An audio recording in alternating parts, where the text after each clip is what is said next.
నమస్తే అండి అందరికీ. ఈ వీడియో వచ్చేసి శివరాత్రి రోజు సాయంకాలం అనమాట. శివరాత్రి రోజు ఎవరైనా తెల్లవారేసరికల్లా ఇల్లు వాకిలి తుడుచుకొని తలస్నానాలు చేసి దీపారాజన చేసి గుడికి వెళ్ళొస్తూ ఉంటారు. కానీ నేను మాత్రం సాయంత్రం పూట పేడతో అలికి ముగ్గులు పెట్టి మా పాపకి స్నానం చేయించి నేను స్నానం చేసి అప్పుడు పూజ చేసుకున్నాను అనమాట. ఎందుకంటే మా పాపకి 3 days నుంచి ఫుల్ ఫీవర్ ఉంది. రాత్రిపూట అసలు నిద్రపోనివ్వట్లేదనమాట. అందుకే ఇక మార్నింగ్ లేచేసరికి 7 దాటిపోయింది. లేచిన తర్వాత కూడా మా పాప అసలు వదలట్లేదు. అందుకే మార్నింగ్ లేచేసరికి లేట్ అయింది. ఇక అందుకే మార్నింగ్ పూజ చేయడం కుదరలేదన్నమాట. అందుకే ఈవినింగ్ చేసుకున్నానమాట. ఇక వచ్చేసి మా తులసమ్మ ఫ్రెండ్స్. మా తులసమ్మకి ప్రతి శుక్రవారం అలా పసుపు రాసి బొట్లు పెట్టి ఇక పూజ అయితే డైలీ చేసేదాన్ని. కానీ ఇట్లా పసుపు రాసి బొట్లు పెట్టడం మాత్రం ప్రతి శుక్రవారం చేస్తూ ఉంటానన్నమాట.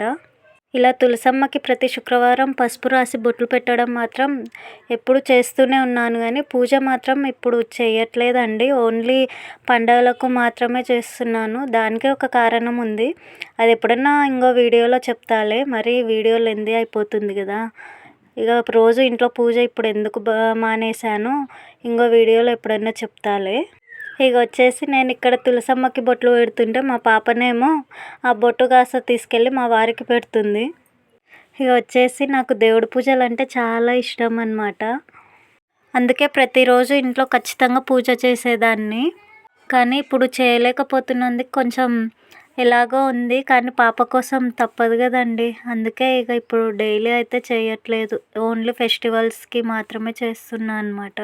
అదేంటో కానీ ఈ మధ్య మా పాపకి ఫెస్టివల్స్ అప్పుడే ఫీవర్ వస్తూ ఉంటుంది. అసలు నాకు పండగ కూడా చేసినట్టే అనిపించదన్నమాట. ఈ టైం అప్పుడే ఇంట్లో ఎవరన్నా పిల్లల్ని పెట్టుకోవటానికి పెద్దవాళ్ళు ఉంటే బాగుండు కదా అనిపిస్తూ ఉంటుంది. కానీ ఇక ఎవరు లేనప్పుడు దానికి ఏం చేయలేం కదా. ఇక నా రాత అలా ఉంది అనుకొని నాకు నేనే సర్ది చెప్పుకుంటూ ఉంటానన్నమాట. తర్వాత నా కాళ్ళకి పసుపు పూసుకొని పాప కాళ్ళకి కూడా పూస్తున్నా అనమాట. నాకు అలా అలవాటు అండి. ప్రతి శుక్రవారం కాళ్ళకి పసుపు పెట్టుకొని ఇక పాప ఆడపిల్లలు అంటే లక్ష్మీదేవితో సమానం అంటారు కదా. అందుకే పాప కాళ్ళకి కూడా పూస్తానన్నమాట. నాకు అలా శారీస్ కట్టుకోవడం, చేతి నిండా గాజులు వేసుకోవడం, నుదుటి పైన కుంకుమ బొట్టు పెట్టుకోవడం నాకు చాలా ఇష్టము. అలా అని చెప్పి డైలీ శారీస్ ఏం కట్టుకోను. అప్పుడప్పుడు డ్రెస్సెస్ కూడా వేసుకుంటాను. కానీ చేతికి మాత్రం మట్టి గాజులు ఖచ్చితంగా వేసుకుంటానండి. ఎందుకంటే మట్టి గాజులు భర్త ఆయుష్కి సంబంధించింది అని మా నానమ్మ చెప్పేదన్నమాట. అందుకే నా చేతికి ఖచ్చితంగా ఒక్క మట్టి గాజు అన్న పెట్టుకుంటానన్నమాట. ఇక వచ్చేసి ఇంట్లో పూజ కంప్లీట్ చేసుకొని మా ఊరి శివాలయంకి వచ్చాము. మేము వెళ్ళేసరికి గర్భగుడిలో హారతి ఇస్తూ ఉన్నారనమాట. అక్కడ పందిరి కనిపిస్తుంది కదా, అక్కడే శివపార్వతుల కళ్యాణం చేస్తారండి. మా ఊరిలో వచ్చేసి ప్రతి శివరాత్రికి శివపార్వతుల కళ్యాణోత్సవం చాలా బాగా చేస్తారు.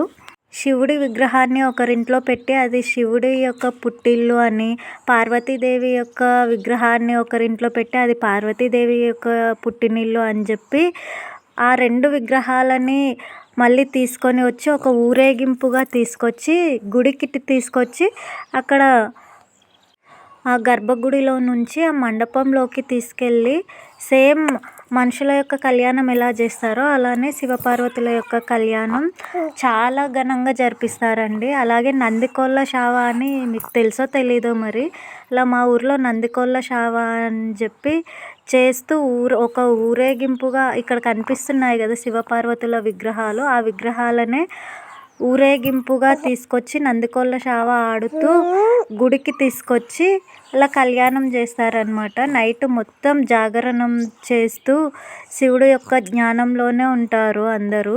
శివపార్వతుల కళ్యాణోత్సవం దాదాపు నైట్ 7 గంటలకి స్టార్ట్ అయ్యి మార్నింగ్ 5 వరకు నడుస్తుందండి.